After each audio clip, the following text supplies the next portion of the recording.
Hello everyone, my name is Ian and you're watching Big Rock Moto. Thank you so much for tuning in today. If you're new here and you like this kind of content, I hope you'll consider subscribing. This is my personal brand new 2024 Husqvarna FE501S. And in today's video, I'm going to briefly cover why I purchased it. I'm going to talk a little bit about the changes and updates to the brand new 2024 Husky FE line and KTM EXC line. We'll talk about some of my plans for the build out and the long-term plan for this bike. And we'll talk a little bit about pricing as well. All right, I like to weigh the bikes when I first get them. So I've got my scales here. What I do is I roll the bike up onto the scales, balance it so there's no weight on the bike, add the two numbers together, and we get a pretty accurate weight. And I've done this on a few bikes now, and it seems to be a pretty good way to do this. So let me try to roll the bike up on the scales. This bike's light, so it's pretty easy to do. Add these numbers together. Now, Husky claims that the bike is about 245 pounds dry.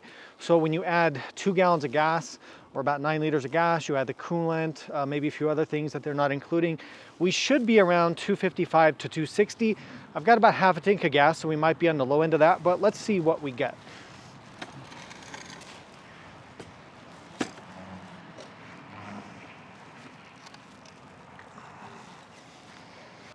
£125 on the front wheel and 137 on the rear. So what's 137 plus 125?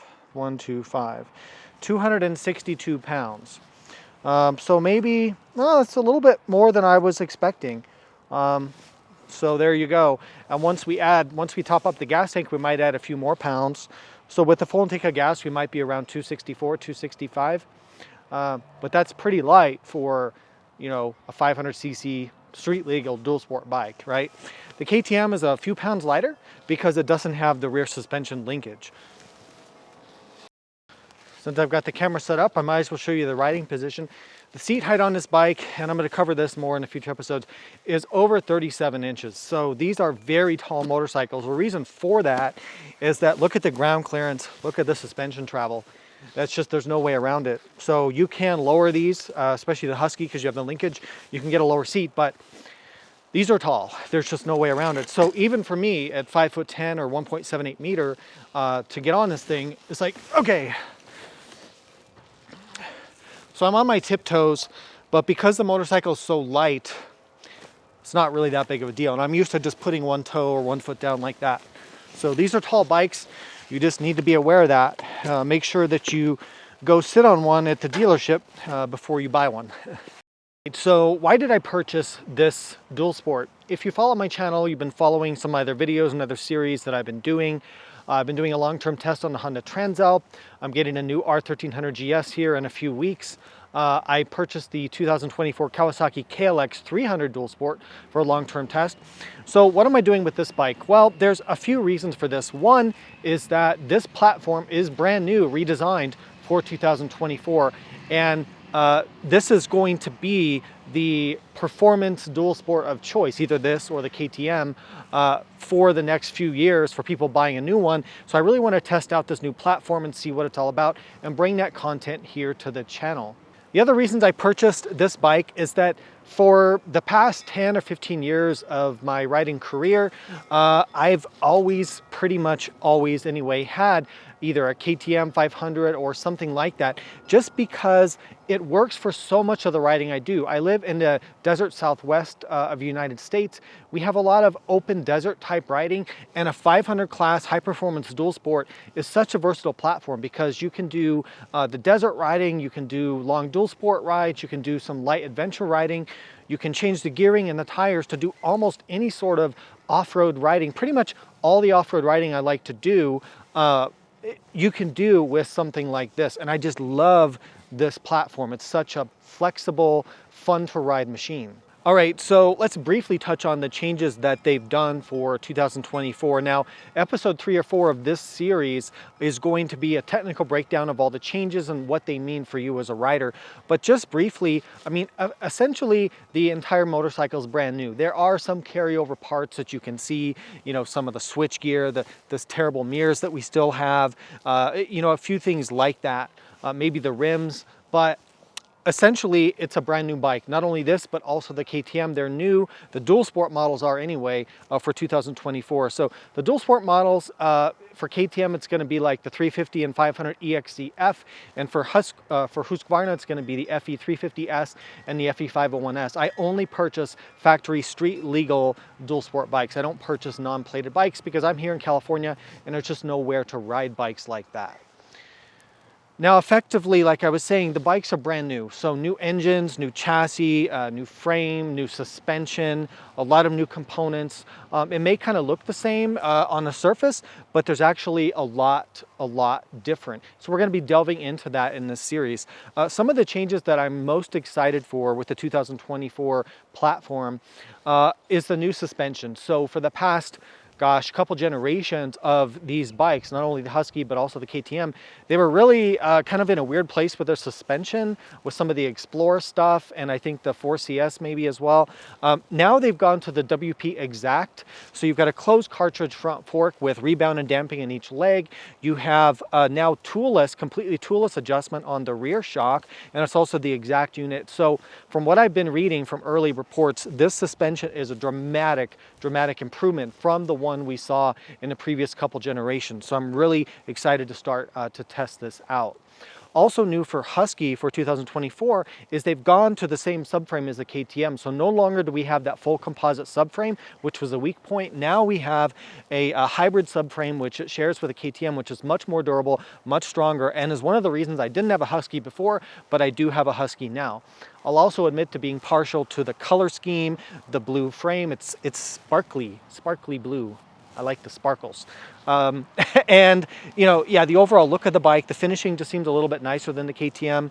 And I wanted to try out the linkage suspension. So I am a fan of KTM PDS, especially for going through rocky areas. You have one less thing to drag. But the linkage is something that I'm looking forward to trying with the Husky to see the differences there.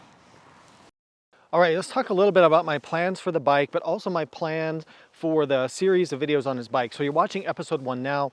Episode 2 is just going to be a first ride with a completely stock motorcycle. Not going to change a single thing. We're going to go ride, talk about the bike. We'll cover some of the specs and features just briefly in that episode as well.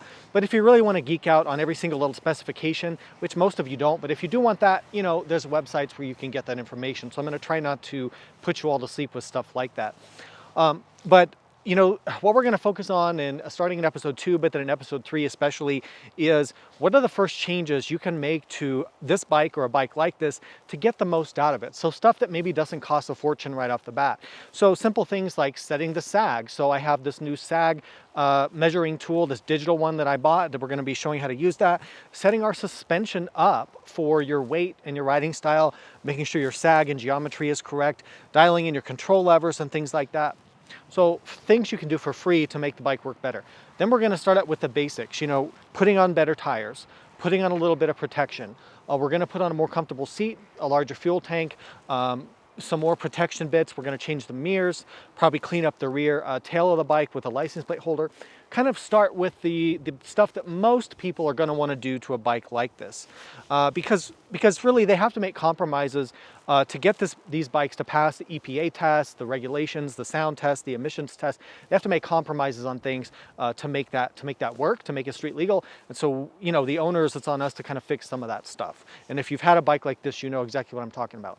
After that, then we'll start to go deeper into adding power, adding performance, getting the absolute most we can do out of this. And as we go through that, you know, the modifications will go from sort of least expensive to most expensive, with things like an ECU and an exhaust and doing things of that nature.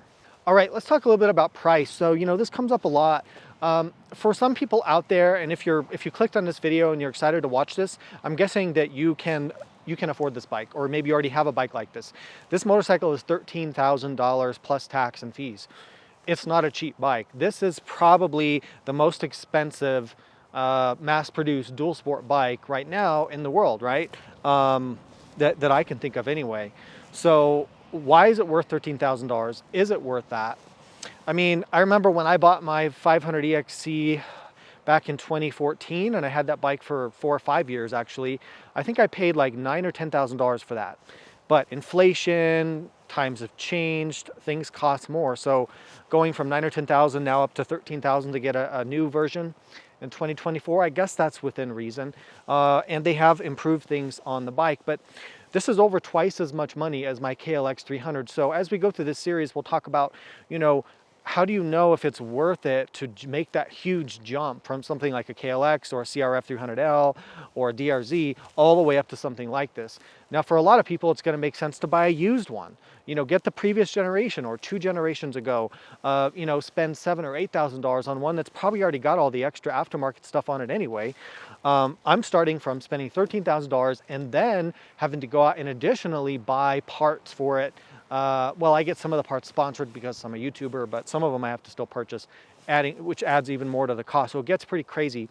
But if you're the demographic who buys this kind of bike, I think you're really gonna like this series. And even if you don't consider yourself really in that demographic that wants to spend this kind of money, I think it's still gonna be a good series for you to watch. So why does this cost over twice as much as something like my KLX 300? Well, keep in mind, this is a competition level, a race level machine. Everything about it is designed for the highest performance they can possibly create. So this weighs 50 pounds or about 20 kilograms less than my KLX 300, and it has probably about twice the horsepower, especially once we do the ECU flash or the ECU upgrade. So twice the power and 50 pounds less weight, dramatically more suspension travel, more suspension performance, more suspension adjustability, dramatically more ground clearance. Basically, this is a full-on enduro bike that happens to have a license plate. My KLX 300 is kind of a dual sport for the masses, right? But they're apples and oranges. It's not a fair comparison to compare the two. So it just depends on your budget and the needs of your riding. Also, this is a higher maintenance machine because it's that race level performance. This is a higher maintenance machine than the KLX or the CRF 300L or a bike like that. All right, well, thanks for watching this first episode. I highly encourage you, if you're not already subscribed, to make sure you're subscribed, to stay tuned for the future episodes on this bike. I would guess that we'll have between 5 to 10 episodes in the long-term series of this bike. Now, this bike is a bit of a hybrid because sometimes I purchase a bike that's really just motivated by my desire to create content on what I think is a popular model. This is really a hybrid between, I personally, as a motorcyclist myself, based on my experience and my riding style, I want this bike, plus the fact that I think it's good content. So it's a bit of a hybrid of both. And I don't plan to, you know, sell this bike in 4 months or 6 months or even a year. At least that's my theory. Now, that could all change. I can't predict the future, and I do tend to be indecisive and change my mind all the time. But it's expensive to get this. It's expensive to set it up. It's a lot of work. I don't plan on really selling it anytime soon. Plus, it's the latest generation, so it's not going to come out with anything better in the next few years. So anyway, hopefully this will be a longer term review than I normally do, and I'm hoping this is my personal dual sport bike that I set up the way I want, and I'll take you along on the journey with me. So if you have questions, comments, concerns, put that down below. Again, a lot more content coming with this, and let me know what you'd like to see out of the series as well if you have ideas or input into that. Thank you so much for watching. Ride safe. I'll see you in the next episode, and I'll see you out there. Oh shoot. I'm glad I heard that. My frickin' license plate has already come off. Good Lord, people. Why can't they just spend a few more dollars and for God's sake.